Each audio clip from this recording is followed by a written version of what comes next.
à tous, aujourd'hui je vous retrouve pour une nouvelle vidéo et aujourd'hui nous allons parler de qu'est-ce que c'est une masse d'air polaire, car il y a beaucoup de gens qui confondent masse d'air polaire et vague de froid. Une masse d'air polaire, c'est quand une masse d'air se crée tout simplement au-dessus du cercle arctique, hein, bien sûr, vers l'Europe, tout simplement, elle se situe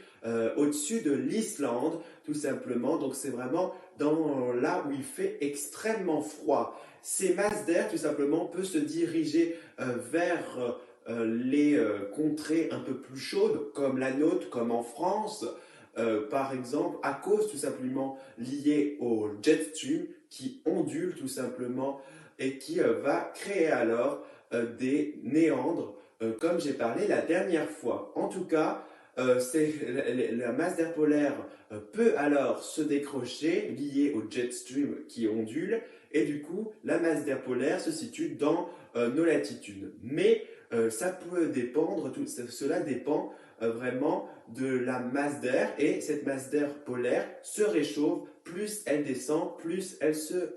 réchauffe, et oui, car il y a beaucoup plus de soleil vers le sud, et du coup la masse d'air se réchauffe progressivement, mais elle reste quand même assez froide pour les latitudes